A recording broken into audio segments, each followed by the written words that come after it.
बैसाख का महीना चल रहा है। स्कंद पुराण में बैसाख के अद्भुत महात्म्य का वर्णन किया है। आइए थोड़ी सी मैं चर्चा कर लूँ इसमें, फिर महाभारत के कुछ टॉपिक प्रसंग आपको सुनाई दे दें।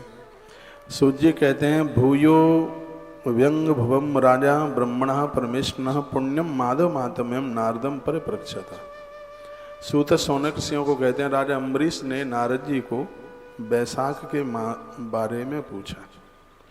कहा कि आपने बहुत से महीनों का विस्तार पूर्वक वर्णन किया है, लेकिन मेरा यह मन कर रहा है कि आपके मुख से मैं बैसाख की महिमा सुनूं। हे गुरुजी, यह सब सामने विस्तार पूर्वक कहो, क्योंकि मेरी श्रद्धा है बैसाख महात्म्य सुनने के लिए। के द्रव्य पूजनीयोसौ माधवो माधवागम में इस माधव मास की पूजा के लिए कौन कौन से द्रव्य की, कौन कौन सी वस्तु की आवश्यकता है, पूजा की सामग्री कौन कौन सी है, कौन कौन से पदार्थ हैं, आप सुनाएं। 12 मासों में आपने कार्तिक, माघ और बैसाख ये 3 मास आपने उत्तम बताए, और इन तीनों में भी आप बैसाख मास को परम उत्तम आपने बताया। आपने कहा कि माघ और कार्तिक से भी बढ़कर के बैसाख का महीना है। यह माता की तरह सभी जीवों को सदाई अभिष्ट पदार्थों को देता है। जैसे धरती पर जितनी भी मानव जाति जो भी कुछ है, सब में माता ही श्रेष्ठ है। जैसे सब में माँ श्रेष्ठ है, वैसे ही महीने में बैसाख मास श्रेष्ठ है। इस महीने में दान, यज्ञ, व्रत, स्नान, भोजन, भंडारा, और आपने बताया है कि जल की सेवा ये संपूर्ण पापों को नष्ट कर देती है। इस महीने में ये किया जाए तो यह महीना धर्म, यज्ञ और आन्विक कर्मों का सार है, ये तपों का सार है, और देवताओं को करके अर्चित सभी विद्याओं को प्राप्त करा देता है यह महीना। इस महीने में कोई नया ग्रंथ पढ़ा जाए, इस महीने में वृक्ष लगाए जाएं, इस महीने में गोदान, कन्यादान किया जाए। कहते हैं कि इस महीने में किया गया दान पुण्य सर्पों में शेष नाग के समान है। विद्यानाम वेद विद्रैव मंत्रणाम प्रणवो यथा, जैसे मंत्रों में ओम श्रेष्ठ है, उसी प्रकार से महीनों में यह बैसाख मास वैसे ही श्रेष्ठ है। भूर्हाणाम सुरतरु धेनीनाम काम धेनुवत, जैसे वृक्षों में कल्प वृक्ष श्रेष्ठ है, और 4 पांव वाले जीवों में गौ माता बहुत ज़्यादा श्रेष्ठ है।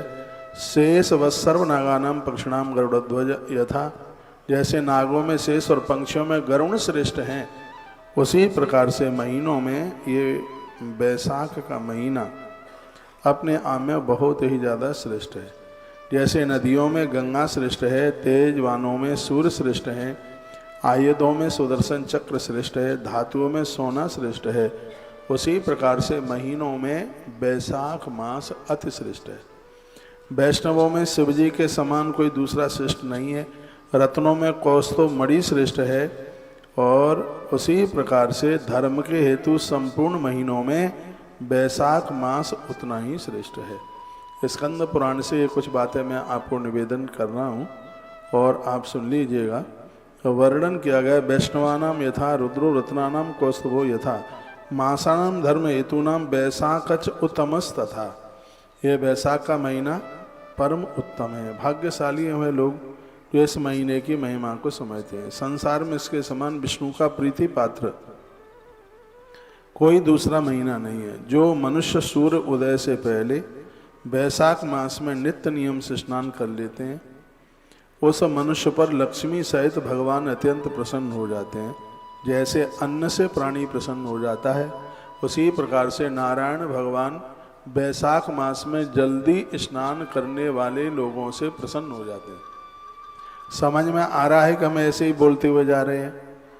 बैसाख स्नान ऋतांजनान दृष्टान मोदते, ये बैसाख की महिमा सुन रहे हैं। वैसे ही बैसाख में स्नान करने से विष्णु भगवान निस्संदेह प्रसन्न हो जाते हैं, और स्नान करने में निरत मनुष्य को देखकर वह अनुमोदन करते हैं, और वह प्राणी संपूर्ण पापों से छूटकर अंत में विष्णु लोक को प्राप्त होता है। इसमें बिल्कुल कोई भी संशय वाली बात नहीं है। ताप ताप विमुक्तोदौ विष्णु लोके मय्यते। और तो मैं बड़ा आग्रह पूर्वक, मैंने 31 साल मुझे हुए हैं इन कथाओं को कहते हुए। अभी मई में 2 मई को मुझे 31 साल पूरा हो जाएगा। 31 साल व्यासपीठ ने इतनी ये कथाएं गाई हैं, तो उसमें भी कुछ अनुभव तो हुआ ही होगा। मैं एक बार मैं फिर निवेदन करूंगा, इस वैशाख के महीने को अपने हाथ से ऐसे ही नहीं निकल जाने देना। यदि आप वृंदावन में आए हैं तो आप कुछ दिनों इस महीने में वृंदावन में रह के जाइए, क्योंकि यह महीना तीर्थ में रहने ही वाला महीना है। उज्जैन की भारी महिमा है, वृंदावन की भारी महिमा है, प्रयाग की बहुत बड़ी महिमा है। आप किसी भी तीर्थ में पहुंच जाते हैं तो यह महीना तीर्थ के लिए अति उत्तम बताया गया है।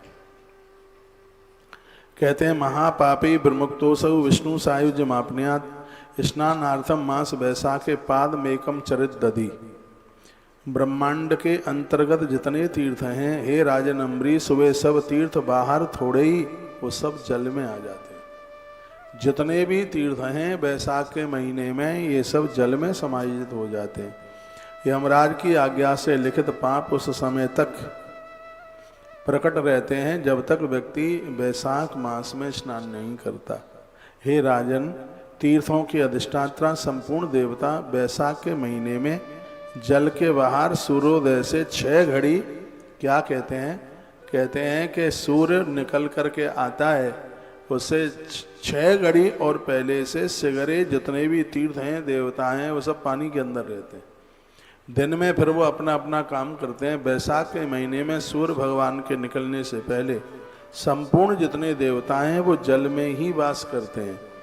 यदि कोई वैशाख के महीने में किसी को जल पिला रहा है तो वह दान स्वरूप ईश्वर को किसी को दे रहा है। इसमें बहुत बड़ी महिमा जल के दान की बताई गई है। मैं कुछ श्लोक और भी हैं। तड़ागानाम च वक्ष्यामि कृतानाम ये गुणास्मृता त्रस लोके सर्वत्र पूजितो यस तड़ागवान। जिसने कुआ बावली पोखरें खुदवाई हैं संपूर्ण धरती पर, संपूर्ण सृष्टि में, भैया उसका आदर होता है। कुकर्मा पुरुष भी यदि उसके द्वारा भी यदि जल का दान किया गया है तो परमात्मा उसका भी कल्याण कर देता है। यह महिमा है। मनुष्य, गंधर्व, पितर, नाग, राक्षस, स्थावर सब जलाशय का आश्रय लेकर के अपने जीवन का निर्वहन करते हैं। कभी मौका सौभाग्य मिले तो कुआं खुदवाना, तड़ाग सरोवर खुदवाना, पोखरें खुदवाना, कुछ नहीं तो जरूरतमंद जगहों पर समरसेबल बोरिंग लगवा देना। पितर प्रसन्न हो जाएंगे, अकाल मौतें नहीं होंगी, घर की स्त्रियां बांझ नहीं रहेंगी। ऐसा इस वैशाख महात्म्य में लिखा है, जो मैं आपको निवेदन करने के लिए मैं जा रहा हूँ। अत्र रात्रा अस्मेधाभ्याम फलमाहुर मनुष्यणः। यदि ये कह दिया जाए कि वैशाख मास में जल का दान करने से 100 अश्वमेध यज्ञ करने का फल मिलता है तो भी इसको आप अचंभित मत मानिए। तड़ाग के तट पर वृक्षारोपण का फल, जो सरोवर हैं वहाँ पर इस महीने में कोई पेड़ पौधे लगवाते हैं, उसकी भारी महिमा है। क्या लिखा है? अतईस तेषाम तो वृक्षाणाम रोपणई चुगुड़ा शृणु अतीत नागतु चोबहु पितृवंशो महामुने। कहते हैं कि जो तड़ाग तट पर वृक्ष लगाते हैं सरोवर के किनारे, उसके पितर उद्धार को प्राप्त होते हैं। अतएव ऐसा वृक्षारोपण करें लंबे समय तक वह वृक्ष वहाँ पर खड़े रहें। रोपित पौधा तो पुत्र पौत्र जैसे होते हैं। यह निसंदिग्ध मानो वृक्षारोपणकारी परलोक जाकर अक्षय स्थान को लाभ प्राप्त होता है। जो वृक्ष लगवाए हैं पुष्प से देवलोक, पत्तों से पितृलोक और छाया से मृत्यु लोक कल्याणकारी होता है।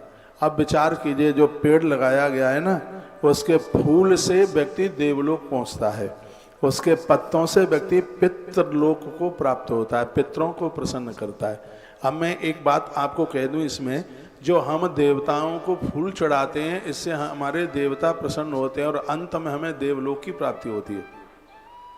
जो हम देवताओं को पत्ते चढ़ाते हैं, जैसे तुलसी पत्र चढ़ाया, जैसे बेल पत्र चढ़ाया, तो ऐसे ग्रंथ में लिखा है इससे पितृलोक तृप्त होता है, उनको बड़ा आनंद होता है। वृक्ष की जो छाया मिलती है इससे मृत्यु लोक दिव्य हो जाता है। इसलिए वृक्ष लगाना ये सबसे महत्वपूर्ण बताया गया। यह है लोक तथा परलोक में रोपित वृक्षों को मानव के धर्म सूत्र से कहा गया है। जो इष्ट यज्ञ परायण हैं, यज्ञ से भी शायद उतना फल ना मिल पावे जितना कि वृक्ष लगाने से फल की प्राप्ति होती है। जो सरोवरों के तीर पर वृक्ष लगाते हैं तथा जो सत्यवादी लोग, ये तीनों द्वजनित कभी भी स्वर्ग से अलग नहीं हो सकते। जिन्होंने जल, पेड़ों में इन दिनों में पानी का दान किया जाता है, वृक्षों में जल दीजिए। आपने भी अपने आसपास जहाँ कहीं गमलों में पेड़ लगाए, नियम बना लीजिए, जितनी ज़रूरत है उन्हें आप सिंचिए। सत्य ही परम ब्रह्म है, सत्य ही परम तप है, वही परम यज्ञ है। यह श्रुति कहती है। सत्य देवता को जगाता है तथा वही परम पद है। तप, यज्ञ, पुण्यार्जन, देवर्षि पूजा, विद्या सभी सत्य पर ही तो यह स्थापित है। मनुष्य जीवन में कहा गया, जो भी आप धर्म, सत्कर्म, पूजा पाठ कर रहे हैं, सत्य का सहारा लीजिए। सत्यवादी सर्वत्र पूज्य है। जो सत्यवादी है, ऐसे व्यक्ति की पूजा हर जगह होती है। सत्यम वदते लोके सर्वमाप्नोत न संशय। इसमें कोई भी बिल्कुल संशय वाली बात नहीं है। तो यहाँ पर जल की अति महिमा का वर्णन किया गया, पानी की महिमा। जल का दान एक बहुत बड़ा दान है, इसलिए इसमें अपनी पूरी श्रद्धा रखिए। सूर्योदय समारंभ यावत षट घटी काव्य में, सूर्य निकले उसे 1 घंटा 24 मिनट पहले हर हालत में स्नान कर लीजिए। मैं तो कहूँगा ये 2026 का ही ये बैसाख मास आपका जीवन बदल देगा। आपके दरवाजे से भले 1 लीटर पानी दूसरों के लिए निकले। पेड़ पौधों में लगाइए, जीव जंतुओं को एक मटका फोड़ लीजिए ऊपर से और कहीं पेड़ पर लटका दीजिए। रोज उसमें जल भरते रहिएगा, जीव जंतु उसमें से पानी पीते रहेंगे, तो मैं प्रत्येक दिन 10-10 अश्वमेध यज्ञ करने का फल प्राप्त होगा। यह बात हमारी मान लीजिए। कुछ तो बात है मीठी प्याऊ आश्रम के सामने लगी है। तो हम देख रहे थे, कल भी हम देख रहे, छोटे छोटे बच्चे स्कूल से लौटे हैं, वर्कर लोग काम के लिए जा रहे हैं और उन्होंने अपनी साइकिल रोक करके, और मैं खुद ही पानी बांट रहा था, पता नहीं आप होंगे कि नहीं होंगे, शरबत। उनकी दुआएं ही तो हमारे जीवन का उत्कर्ष करती हैं। ये सब चीज़ें दिखावे के लिए नहीं होती हैं। ऐसा नहीं कि संसार एक परमिट दे दे कि कौशिक महाराज के द्वारा सब इतनी सेवाएं हो रही हैं। नाम तो परमात्मा के चरणों में होना चाहिए। ये हमें बिल्कुल पता है कि इन चीज़ों की अपने आप में बहुत बड़ी महिमा है। तो अपने आप को ढालिए, इन सब चीज़ों में विश्वास रखिएगा, और पता नहीं कौन सा पुण्य कहाँ काम में आता है। कहते हैं कि पुण्य की जड़ पाताल में भी हरी होती है। हमने अपने ग्रामीण पूर्वजों से यह बातें सुनी हैं। आज धीमे धीमे सब कल्चर खत्म हो रहा है। देश ऐसे बैसाख के महीने को भूल गया है कि भारत में इनका जन्म ही नहीं हुआ। ऐसा लगता है कहीं विदेश में पैदा हुए हैं। पहले के लोगों को कितनी सब ये जानकारी, ये सब महिमा होती थी, उन्हें पता होता था। लेकिन वर्तमान की स्थिति ऐसी हो गई है कि लोग बिल्कुल आलसी हो गए हैं, एकदम प्रमादी हो गए हैं, 10-10 बजे तक जगते हैं। और दुर्भाग्य तो यह है कि आप इन बच्चों की कहें, अरे बूढ़े लोग सुबह, आप बुरा नहीं मानिए, आप तो बड़े अच्छे हैं। अभी मुझे कोई सज्जन मिले थे तो मैंने कहा आप बहुत देर आए हैं। बोले महाराज जी हम सो रहे थे। मैंने कितने बजे तक सोते हैं? कहते 12:30 बजे तक। मैं तो सुन के हैरान था। 12:30 बजे जागता हूँ, फिर लेट बाथरूम, और फिर मैं 3 बजे लगभग भोजन करता हूँ। मैंने कहा रात को नहीं सोते? कहा ऐसी बीमारी है, पूरी रात भर मुझे नींद नहीं आती। मैंने रात में क्या करते होगा? क्रिकेट देखने का शौक है, वही देखता रहता हूँ। मैंने कहा जिस दिन क्रिकेट ना हो तो कहते पुराना देखता रहता हूँ, ऐसी आदत में आ गई, पूरी रात भर मैं सोता नहीं। सुबह 5 बजे सोता हूँ। अब जब 5 बजे सोएगा वो तो 1 बजे फिर दोपहर में ही जगेगा। जवान आदमी बिल्कुल ऐसे हो गया, ढीला निचुड़ा हुआ सा था। तो भैया हमारा स्वास्थ्य हमारे दैनिक क्रिया में ही चलता है। तो अच्छा, मुझे लगा कि आदमी 78 साल का 75 साल का होगा। तो मैंने पूछा, आप सुनकर के हैरान होंगे, उन्होंने हमें बताया कि हमारी उम्र 49 वर्ष की है। मैंने कहा 49 साल की है? मैंने कहा झूठ ना बोलो। नहीं बिल्कुल नहीं झूठ बोल रहे, हम 49 के। मैंने कहा तुम 49 के हो के 75 के हो? बोले क्या बताएं, बस ऐसा ही पूरा शरीर दुखता है, सब कबाड़ा हो गया है। खा खा गोली, रात को नींद नहीं आती है, भुसक्का मार मार करके खाते हैं। मेरी प्रार्थना है इस जीवन को कैसे भी बचा लो। इस शरीर से बहुत अद्भुत काम किए करने हैं आपको। हमने तो ग्रंथों में पढ़ा है कि स्वस्थ व्यक्ति दुनिया छोड़ के जाता है तो देवता उसके गले में मालाएं डालते हैं, आरती उतारते हैं। देवर्षि नारद जी की एक पंचायत होती है वहाँ ऊपर के लोक में। वो कहते हैं एक बार दर्शन कर लो, मृत्यु लोक से एक ऐसा व्यक्ति आ रहा है जो बीमारी से नहीं अपने समय से मौत को प्राप्त हुआ है। देव भी उसका आदर करते हैं। ये कथाएं कोई कहानी किस्सा नहीं है, एक जिंदगी है, एक जीवन है, एक ठीक से जीवन जी लिया जाए। तो इस समय मौसम का एक संतुलन होता है। ये महीना जिसने बैसाख का महीना ठीक से निकाल लिया, उसका बात, पित्त और कफ ये तीनों गड़बड़ नहीं होंगे। जब ये तीनों गड़बड़ नहीं होते तो व्यक्ति के स्वास्थ्य को कभी भी खतरा हो ही नहीं सकता। इसलिए ये महीना ऐसा है। इस महीने में लोग उपवास करते हैं, एक समय भोजन करते हैं। चैत्र के महीने से लेकर के और ये बैसाख तक का ये महीना है जिसमें जितना तुम अन्न का परहेज कर लोगे, कम खा लोगे। इसमें पानी ज़्यादा पीजिए, पूरी साल में आपकी बॉडी में पानी की कमी ही नहीं आएगी। बेलपत्र का रस बहुत फायदा करता है, नारियल पानी बहुत फायदा करता है। कल मेरे पास में कोई सज्जन कोई आए थे आगरा से अपने बेटे को लेके, कहा बालक MBA किए हुए है लेकिन ऐसा टेंशन में है, बोलता कि अब तो कुछ करना ही नहीं है। वो MBA नहीं, MBBS, हाँ, डॉक्टर की बहुत अच्छी डिग्री है। कहा अब इसका कुछ मन ही नहीं करता है, बहुत परेशान है। मैंने कहा मैं आपको निवेदन करके कहना चाहूँगा, इस बच्चे को 1 नारियल पानी का रोज पिलाइए। मैंने ग्रंथ पढ़े हैं, माँ के दूध के बाद यदि कोई पौष्टिक दूध है वो गौ माता का दूध है, और गौ माता के दूध के बाद में यदि कोई ऊर्जावान यदि कोई चीज है पीने के लायक, वो नारियल पानी है। नारियल का पानी पीने से पेट में स्टोन नहीं बनता, पेट में गैस नहीं बनती, उसकी लिमिट होनी चाहिए। बस 1 नारियल पीजिए, और ये ऐसा पानी है कि जिसमें कोई मिलावट नहीं हो सकती। आयुर्वेद के ग्रंथों में तो ये लिखा है कि नारियल का पानी माँ के दूध के बराबर पौष्टिकता देता है। इसको पीने वाला व्यक्ति जल्दी जर्जर नहीं हो सकता, बूढ़ा नहीं हो सकता, बॉडी में कैल्शियम की कमी नहीं आ सकती। बस ज़्यादा नहीं पीजिएगा, 1 नारियल पीजिए। जिंदगी में कभी ग्लूकोज की बोतल नहीं चढ़ेगी।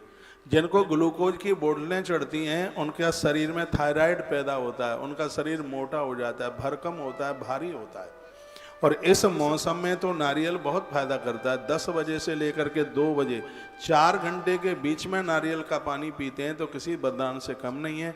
और सबसे बड़ी बात यह है कि माथे के दर्द को मिटाता है, माथे में कोई टेंशन नहीं होने देता। और यहाँ तक कि इसके लिए तो ये कहा गया है कि ब्रेन की बीमारी से लोग बच जाते हैं। नारियल का पानी, उसमें कुछ मिलाना नहीं है, बस सिर्फ ये सीधे ही पीना है। और इसकी जो अंदर की जो गिदी है ये नारियल के पानी से भी ज़्यादा फायदा करती है। जिस पानी को पी करके आप उसको बिल्कुल फेंक देते हैं, इसको लेने से आपका गांठों की बीमारी खत्म होती है। जो गांठें दुखती हैं उसमें जो दर्द होता है, इससे वह बहुत दूर जाता है, वो खत्म हो जाता है। इसको लेने से आँख के ऊपर नीचे जो काले काले से धब्बे हो जाते हैं और जो भी चर्म की बीमारियां हैं वो सब समाप्त होती हैं। यह इसका इतना बड़ा प्रभाव है और ये आप कर सकते हैं। नारियल 50-40 रुपए का आपने लिया, पानी पिया, लेकिन उसका अंदर माल तो अंदर ही रह गया है, उसको आप नहीं ले पाते हैं और यह बड़ी भूल है। मेरे निवेदन पर यह आप करके देखिएगा, बहुत आनंद हो जाएगा। अब पता नहीं है कि मेरी बात आपको समझ में आ रही है कि नहीं, आप जाने, लेकिन बात इतनी अद्भुत है, यह जीवन का कायाकल्प कर देगी। एक बार जयकारा मेरे साथ भगवान के नाम का लगाइयो। बोलो बांके बिहारी लाल की जय, श्री हनुमान जी महाराज की जय। मैं आपको बैसाख महात्म्य सुना रहा हूँ, उधर ही चल के आइए। हे राजन, तीर्थों के अधिष्ठाता संपूर्ण देवता बैसाख के महीने में जल के अंदर ही रहते हैं। भगवान विष्णु की आज्ञा से मनुष्यों के हित के लिए, और यह है बैसाख का महीना ईश्वर ने अपने नाम से जोड़ा, इसलिए इसका नाम माधव मास है। हे राजन, सूर्योदय से पहले जल में स्नान कीजिएगा। और ये स्कंद पुराण बैसाख महात्म्य नारदः अम्बरीश संवादो नाम प्रथमो अध्याय, ये हमने आपको पहला अध्याय सुना दिया है। नारद जी बोले, हे राजन, बैसाख के समान कोई महीना नहीं है, सतयुग के समान कोई युग नहीं है, वेद के समान कोई शास्त्र नहीं है, और गंगा के समान कोई नदी नहीं है। उसी प्रकार से बैसाख के समान कोई महीना नहीं है। प्रत्येक दिन आपके घर में कोई बाहर का आगंतुक याचक जरूरतमंद लोग के लिए, एक व्यक्ति के लिए भोजन अपने घर से निकालिए और कुछ जल की सेवा निकालिएगा। इस महीने में कल भी मैंने बोला था कि पीपल के वृक्ष लगाने की बहुत बड़ी महिमा है। उसको सरोवरों के किनारे लगाया जाए तो इसकी और महिमा बहुत ज़्यादा है। भोजन के समान कोई तृप्ति नहीं है, खेतों के समान कोई व्यापार नहीं है, धर्म के समान कोई हितकारी मित्र नहीं है, सत्य के समान कोई यश नहीं है, तो बैसाख के समान कोई भी महीना नहीं है। ये हमारा आप विश्वास कर लीजिएगा, तो बहुत ज़्यादा ही आनंद हो जाएगा। एक मैसेज में लिखा है कि 80 रुपए का आ रहा है। तो ये डॉक्टर बीमार हो जाते हैं तो फिर कितने ले लेते हैं, कितने 80 रुपया ले लेते हैं। आप तो फिर पेट को बदनाम नहीं कीजिएगा कि हमें तो सब ये पेट के लिए करना पड़ता है। सबसे खर्चा पेट का ही है, सबसे ज़्यादा खर्चा तो थूतरे का है। दुनिया भर के 500-500 रुपए के ट्यूब पोतते रहते हो, तो वो खर्चा कम कर दीजिए। दुनिया भर के संदूक ट्रंक भरे पड़े हैं कपड़ों के, वो खर्चा कम कर दीजिएगा। अपने खाने पीने का बहुत ध्यान रखिएगा।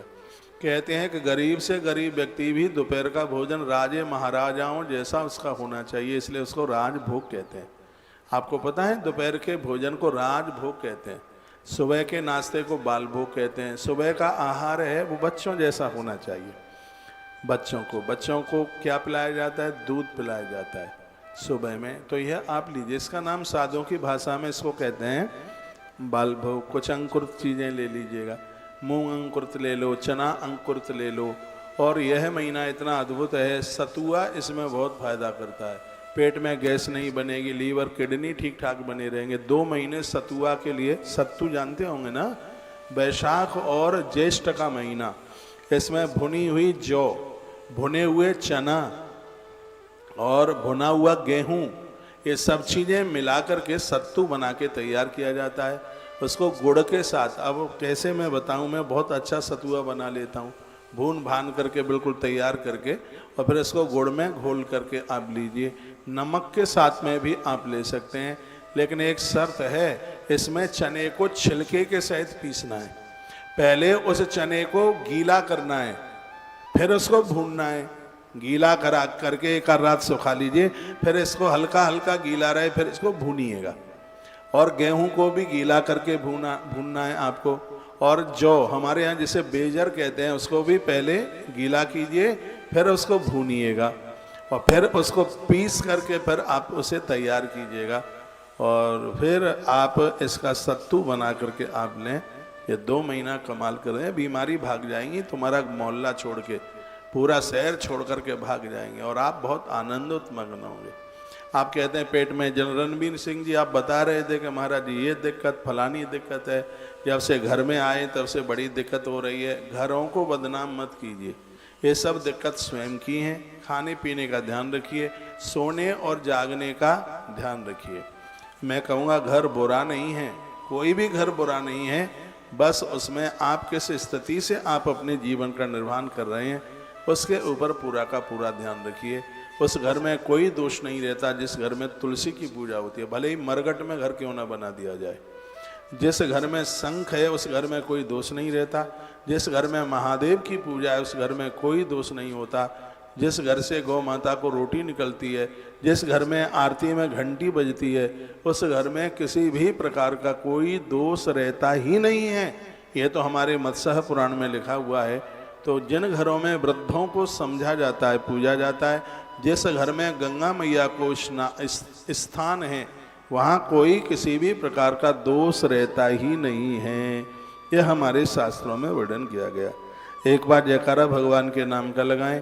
बोलिए बांके बिहारी लाल की जय हो, श्री हनुमंत बलवंत महाराज की जय हो, जय जय श्री राधेश। नारद जी कहते हैं, न माधव समो मासो न कृतेन समम युगम, न च वेद समम शास्त्रम न तीर्थम गंगया समम। माधव मास यानी बैसाख के महीने के समान भैया कोई भी महीना नहीं है। सर्वदाने स्वेत पुण्यम सर्व तीर्थे स्वेत फलम तत्फलम समाप्नोति माधवे जलदानता। ये बात लिख लो यदि आपके पास कागज है तो।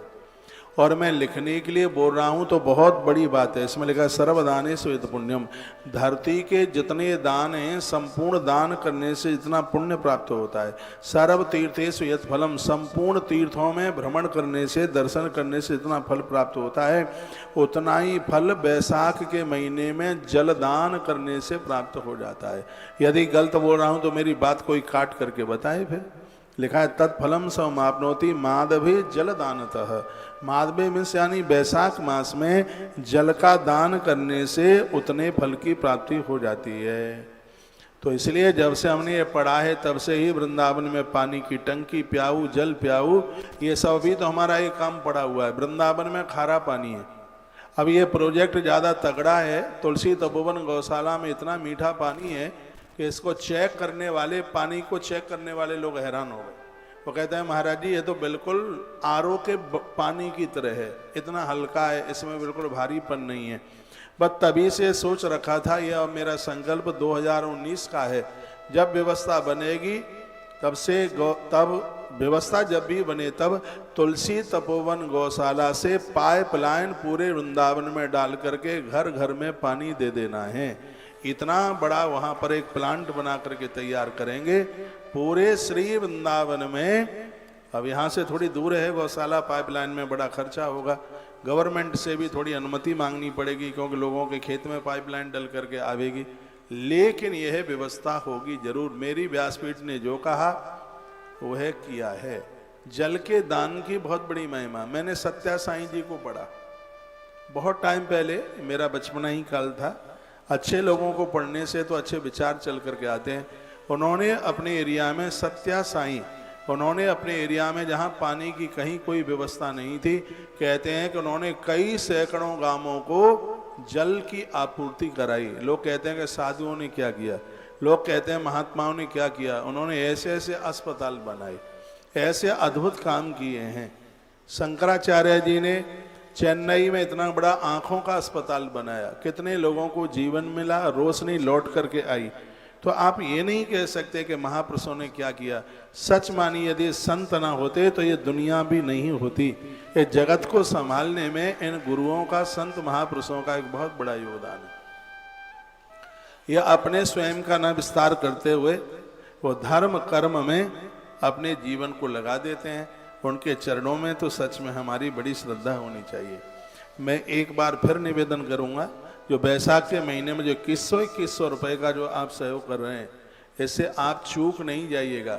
ये पानी की टंकी गौ माताओं की बन रही है, उसमें जरूरतमंद लोगों के लिए जल की व्यवस्था, इतनी गौशाला का विस्तार हो रहा है, पैसा इसमें से बचता है तो इसी से समरसेबल बोरिंग की व्यवस्था होती है। यहाँ छांट होता है आपके दिए गए सहयोग का, किस सेवा में आपने दिया। और आनंद की बात यह है कि यहाँ वो पैसा उसी सहयोग में लगता है। चाहे आप स्थानीय लोग हैं, चाहे मुझे टेलीविज़न पर सुन पा रहे हैं, मैं सबको कहूँगा ये 2100 रुपये का सहयोग ये बहुत बड़ा कार्य कर देगा समाज के लिए। इतनी बड़ी जल की व्यवस्था कर देगा। एक व्यक्ति की तरफ से, एक परिवार की तरफ से, इससे ज़्यादा भी आप कर सकते हैं। उतनी व्यवस्था नहीं है तो कम भी कर सकते हैं।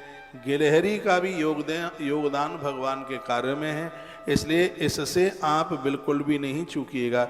इसमें हमारी बड़ी श्रद्धा है। और ये श्लोक मैं फिर दोबारा से बोल रहा हूँ, स्कंद पुराण का श्लोक है, वैशाख महात्म्य का। सर्वदानेषु यत् पुण्यम, धरती के जितने दान हैं उन सब दानों को करने से इतना फल प्राप्त होता है। सर्व तीर्थेषु यत् फलम, संपूर्ण तीर्थों में भ्रमण करने से इतना फल प्राप्त होता है। तत्फलम समाप्नोति माधवे जलदानता, उतना ही फल वैशाख के महीने में सिर्फ जलदान करने से उतने फल की प्राप्ति हो जाती है। यह इतना बड़ा महात्म्य स्वयं नारायण ने ये कहा।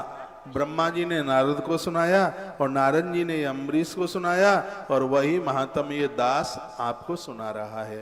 तो इसमें बड़ी श्रद्धा रखिएगा। सुबह सुबह आप अपने घर से घूमने को जाते हो, एक बोतल में पानी भर के लेके जाइए। मैंने पहले भी यह बोला है, रास्ते में कहीं कोई पेड़ पौधे मिलते हैं, उसमें वह एक लोटा पानी या एक बोतल पानी उसमें आप डाल दीजिएगा।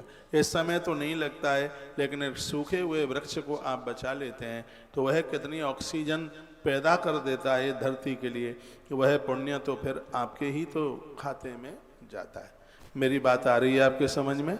एक बार जयकारा लगाइए, बोलो भक्त वत्सल भगवान की जय हो, श्री हनुमान जी महाराज की जय हो। कहते हैं ऐश्वर्य की इच्छा करने वाले पुरुषों को उचित है कि वह औरों को भी इसकी प्रेरणा दे। जो जने औरों को भी इसकी प्रेरणा दे जिनको पता नहीं है। ऐसा नारद जी अम्बरीश राजा को बता रहे हैं। आप जानते हैं शरीर सहित अम्बरीश भगवान के धाम गए। एकादशी का व्रत अम्बरीश करते थे। अम्बरीश ने इतने कुएं बावलियां, इतने सरोवर पोखरें खुदवाई कि जिसकी गिनती करना मुश्किल था। ये नारद जी ने उनको बोला था। तराजू के पलड़े में सब प्रकार के दान धर लें एक तरफ, और दूसरे पलड़े में बैसाख का जलदान धर लें, तो जलदान का ही पलड़ा भारी होगा, ऐसा नारद जी बोले। ऐसा नारद जी कहते हैं कि पलड़ा वही भारी होगा जिधर जलदान है। तो जलदान के बराबर तो भैया कुछ भी नहीं है। जलदान समर्थेन परस्यापि प्रबोधनम कर्तव्यम भूत कामेन सर्वदानादिकम ही तत्। सभी दानों से बढ़ करके लिखा, एकतः सर्वदानानि जलदानम ही चेकता तुलाम आरोपितम पूर्वम जलदानम विशिष्यते। तुला में जलदान का पुण्य रख लें तो वो बहुत गरु है। हे राजन, प्याऊ लगाकर जलदान करने से देवता, पितर और ऋषि सब अत्यंत ही प्रसन्न हो जाते हैं, इसमें बिल्कुल संशय नहीं है। ये चुटकली कहानी नहीं है, स्कंद पुराण की कथा है, समझ लो आप डायरेक्ट स्कंद पुराण ही सुन रहे हो। लिखा है प्याऊ लगाकर जलदान करने से देवता, पितर, ऋषि अत्यंत प्रसन्न हो जाते हैं। जो पानी नीचे धरती पर फैलता है, धरती में बहुत कीड़े मकोड़े हैं, उन सबको जीवन, उन सबको जिंदगी मिल जाती है। तुलसी वन आश्रम में एक बड़ा 2-4 ही दिन में एक काम हो जाएगा। हमारी गौशाला के नीचे कुछ जंगल है, कुछ पेड़ है, एक समरसेबल बोरिंग खुदवा करके नीचे एक गड्ढा सा उसमें खुदवा करके उसको पूरे को वहाँ भरवाई देते हैं, जिसमें नील गाय हैं और जीव जंतु हैं, वो सब आकर के, सांप हैं, छिपकलियाँ हैं, ये सब वहाँ पर पानी पीते रहेंगे। इसमें हमारी बड़ी श्रद्धा है। एक तो ये सब ग्रंथों में पढ़ पढ़ करके ऐसी आंख खुल गई है, लगता है कि इससे बड़ा तो और कोई जीवन नहीं है। अपने रिंकू टिंकू मोनू के लिए तो दुनिया जी लेती है। अब रिंकू टिंकू तो बड़े हो गए, उनको भी स्वीटी डबली बबली सब जन्म हो गया है। अब थोड़ा सा इसे बाहर निकल करके अपने इस उस लोक को संभालने के लिए कुछ परहित के लिए कर लो, कुछ परमार्थ के लिए कर लो। पुराने इतिहास पढ़िए, जिन्होंने दूसरों के लिए जो काम किया, आज भी धरती पर देवताओं की तरह ही उनकी पूजा हो रही है। सच मानिए वही जिंदगी है। तुम बस ये सोच रहे उसने ये खा लिया, उसने वो खा लिया। ये दुनिया तो खाने के लिए ही आई है, लेकिन इस दुनिया में जो खिलाने के लिए जी रहा है बस वही देवता है। देवता शब्द की यही परिभाषा है। अब ये टेंशन छोड़िए, किसने तुम्हारा मकान खाया, किसने तुम्हारी प्रॉपर्टी खाई, ये तो लोग खाने के लिए आए हैं, वो तो खाते रहेंगे, लेकिन महान तुम हैं कि तुम खिलाते रहे पूरी दुनिया को। सच मानिए मृत्यु ऐसी होगी, लोग अचंभित होते रहेंगे कि उस आदमी को तो मौत के समय पर पाँव में कांटा लगे, इतनी भी उसको तकलीफ नहीं हुई। तो इसीलिए ही तो ये सब सत्कर्म किया जा रहा है, कैसे भी मृत्यु सुधर जाए। आप टेंशन पति की तरफ से, बच्चों की तरफ से, पता नहीं आपके पास कितना पावर है, कितना टेंशन आप झेल लेते हैं। सुबह से रात, रात से सुबह। कभी अपने दिल दिमाग को खाली भी रखिए। सब सोचते रहते हैं पति बोलता नहीं, अब बुढ़ापा है, ना बोले तो छोड़ो, भगवान बोलता रहे। ज़्यादा मैं रोज़ सबको 1-2 घंटा यहाँ मिलता ही हूँ, यही ज़्यादा प्रश्न होते हैं कि पति बात ही नहीं करता है, पत्नी कुछ बात ही नहीं करती है। अरे ये नहीं कर रहे हैं, छोड़िए, पूरी प्रकृति तो बात कर रही है, पेड़ बात कर रहे हैं, पर आप सुनते ही नहीं हैं, तो क्या किया जाए। नदियाँ बात कर रही हैं, धरती माता सुबह ही सुबह आपसे बतियाना चाहती है, पर उसकी तो बात सुनने को आप तैयार ही नहीं है। तुम्हें तो पति और पत्नी की बातें अच्छी लगती हैं। थोड़ा इससे बाहर निकल करके आइए, और वह जीवन जीने की आवश्यकता है। ग्रंथों ने सच में जिस जीवन की महिमा का भारी वर्णन किया गया। आइए, लिखा है जो लोग अपनी गति चाहते हैं, ऐसे लोगों को चाहिए औरों को भी जलदान करने के लिए प्रेरित करें। तराजू के पलड़े में दुनिया के पुण्य रख लो, और एक पलड़े में बैसाख महात्म्य का जलदान रख लो, तो बैसाख के महीने का जलदान का पलड़ा ही अपने आप में भारी